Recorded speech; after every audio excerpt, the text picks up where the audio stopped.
اللہ اللہ اللہ اللہ اللہ اللہ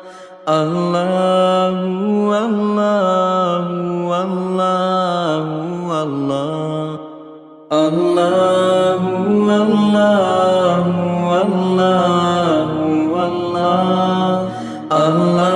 اللہ اللہ اللہ اللہ۔ دوستوں، دو نمازوں کو ایک وقت پر جمع کرنے کا مسئلہ مختلف فی ہے۔ حج کے موقع پہ عرفات اور مزدلفہ میں دو نمازوں کو حقیقی طور پہ جمع کرنا، یعنی کہ مغرب اور عشاء کو عشاء کے وقت میں اور ظہر اور عصر کو ظہر کے وقت میں پڑھنا متفقہ طور پہ سب کے نزدیک جائز ہے، لیکن اس کے علاوہ سفر میں ہو یا حجر میں ہو، دو نمازوں کو جمع کرنے کے مسئلے پر اختلاف ہے۔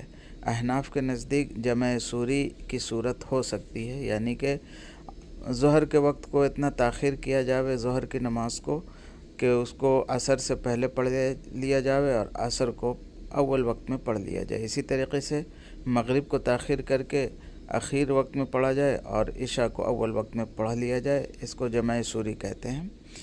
اس کے برخلاف مرزا انجینئر صاحب جمع حقیقی کے قائل ہیں، لیکن ایسی حدیث جس سے جمع حقیقی حج کے علاوہ ثابت ہو، یعنی غیر محتمل ہو، غیر معارض ہو، صحیح ہو، صریح ہو، پیش کرنے سے قاصر ہے، اپنی اجتہادات اس پہ ٹھونستے رہتے ہیں۔ خیر، اس سے قطع نظر اس پہ ہم دوسری ویڈیو میں بات کریں گے۔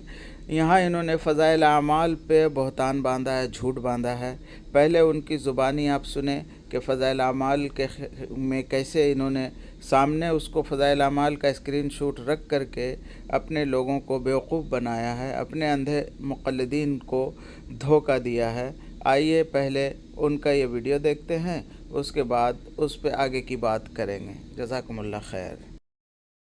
کہ وہ ترمذی سے ایک جعلی روایت بھی وہ فضائل اعمال میں بھی لکھی ہوئی ہے کہ جس نے بغیر عذر کے دو نمازوں کو جمع کیا وہ گناہ کبیرہ کا مرتکب ہوا، حالانکہ یہ حدیث ترمذی میں اور امام ترمذی نے خود لکھا ہے کہ حدیث صحیح نہیں ہے، اور امام حاکم بھی یہ روایت لے کے آئے ہیں، اس کے اوپر بھی ذہبی نے گرفت کی ہے۔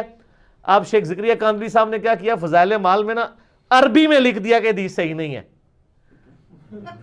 4 لائناں عربی دیاں لکھیاں ہیں، فلانے نے ضعیف کیا، فلانے نے ضعیف کیا۔ اچھا تو اور اس سے پھر رزلٹ نکالا کہ نماز جمع نہیں کر، 4 لائناں عربی دیاں لکھیاں ہیں، فلانے نے ضعیف کیا، فلانے نے ضعیف کیا۔ اچھا تو اور اس سے پھر رزلٹ نکالا کہ نماز جمع نہیں کرنی چاہیے۔ کتنا بڑا ظلم ہے۔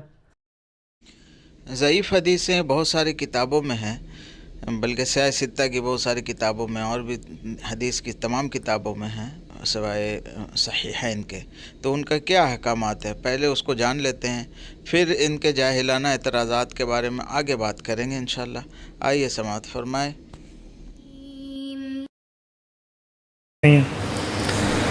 فضائل اعمال کتاب پہ اعتراض کیا جاتا ہے کہ اس میں ضعیف حدیثیں ہیں، تو پھر کیا ہو گیا؟ ضعیف حدیثیں تو ابو داؤد میں بھی ہیں، ضعیف حدیثیں تو ابن ماجہ میں بھی ہیں، ضعیف حدیثیں تو جامع ترمذی میں بھی ہیں، تو پھر کیا کریں گے؟ ضعیف حدیث سنن نسائی میں اس کو نکال دیں گے؟ تو بھائی ضعیف حدیث کا کوئی حل تو ہوتا ہے نا، وہ حل کیا ہے؟ تو اس کے 2 حل ہیں۔ نمبر 1، اگر اس پر اجماع نہ ہو تو صرف فضائل میں پڑھو، تو اس لیے فضائل میں پڑھیں۔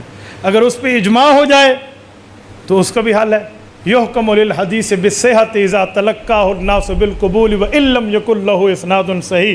تدریب الراوی میں امام جلال الدین سیوطی فرماتے ہیں حدیث ضعیف و امت کا اجماع ہو جائے تو اس سے عقائد کے معاملے میں بھی تائید لی جا سکتی ہے۔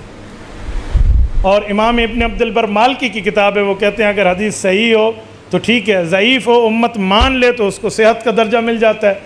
آپ پڑھ لیں، یہ اعلام الموقعین کی پہلی جلد ہے، وہ فرماتے ہیں قال ابن عبد البر فی الاستذکار لما حکا عن الترمذی ان البخاری صح حدیث البحر هو الطہور ماؤہ واہل الحدیث لا یصححون مثل اسنادی ولکن الحدیث عندی صحیح لان العلماء تلقوہ بالقبول۔ یہ اصول حدیث ہے کہ جس پر علماء کا اجماع ہو جائے وہ ضعیف حدیث بھی صحیح ہو جاتی ہے۔ تو ضعیف حدیث کا حل بھی ہے، اور حدیث ضعیف نہیں ہوتی، ہوتی سند ضعیف ہے۔ دوسری صحیح سند مل جاتی ہے تو یکوی بازو بازا، بھئی یہاں سے تھوڑی سی دیوار کریک ہو جائے تو اسے دوبارہ پلسٹر کر دیں، اتنی سی تو بات ہوتی ہے بھائی. بات یہ نہیں ہے کہ بغیر عذر کے، حتیٰ کہ وہ ترمذی سے ایک جعلی روایت بھی وہ فضائل مال میں بھی لکھی ہوئی ہے، اس کے اوپر بھی زابی نے گرفت کی ہے. اب شیخ زکریا کاندھلی صاحب نے کیا کیا، فضائل مال میں نا عربی میں لکھ دیا کہ حدیث صحیح نہیں ہے. 4 لینا عربی دیاں لکھی ہیں، فلانے نے ضعیف کیا، فلانے نے ضعیف کیا.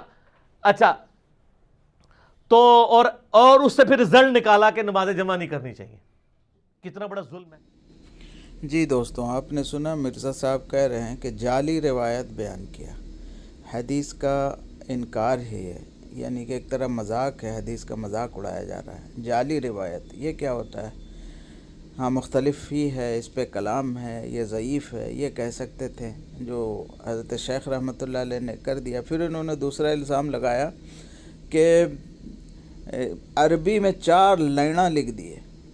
اب فضائل اعمال جو ہے تعلیم کی کتاب ہے، عام لوگوں کی کتاب ہے، ان کو ضعیف صحیح اور اس کے یعنی کہ روات کے بارے میں کیا جانکاری، اس لیے حضرت شیخ رحمۃ اللہ علیہ نے اہل علم کے لیے لکھ دیا کہ یہ حدیث ان کے نزدیک ان وجوہ سے ضعیف ہے. تو یہ بات کرنے کی کوئی ضرورت نہیں تھی، لیکن جب دل میں بغض ہو تو وہ زبان پہ آ ہی جاتا ہے. تیسری بات انہوں نے کہی کہ اور اس سے یہ نتیجہ نکالا کہ نمازوں کو 2 نمازوں کو جمع نہیں کرنا چاہیے. یہ کتنا بڑا جھوٹ ہے. آپ دیکھیں گے کہ فضائل اعمال میں کیا لکھا ہے اور مرزا صاحب اس کو کیا بیان کر رہا ہے. تو پہلے دیکھتے ہیں کہ فضائل اعمال کا جو انہوں نے اسکرین شاٹ بھی دکھایا اس کو ہم دیکھتے ہیں اس میں کیا لکھا ہے، اور اس کے برخلاف انجینئر صاحب کیسا پروپیگنڈا کر رہے ہیں، اپنے لوگوں کو بیوقوف بنا رہے ہیں. آئیے دیکھتے ہیں.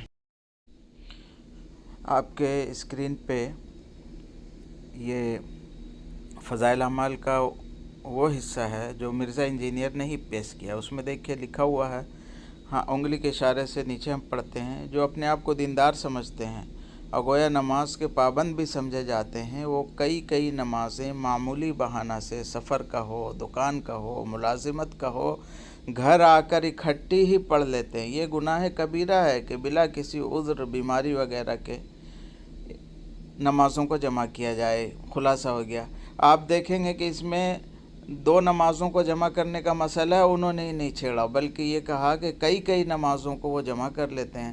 لیکن آدمی کے اندر دل میں بغض ہو، تبلیغی جماعت کے خلاف اس کے دل میں نفرت بھری ہو، تو پھر وہ جھوٹے پروپیگنڈے کرنے سے باز نہیں آتا اور شیطان کا کام آسان کرتا ہے. اللہ پاک آپ کو، ہم کو، سب کو ایسے پاکھنڈیوں سے بچانے کی توفیق عطا فرمائے. وآخر الدعوانا الحمدللہ رب العالمین.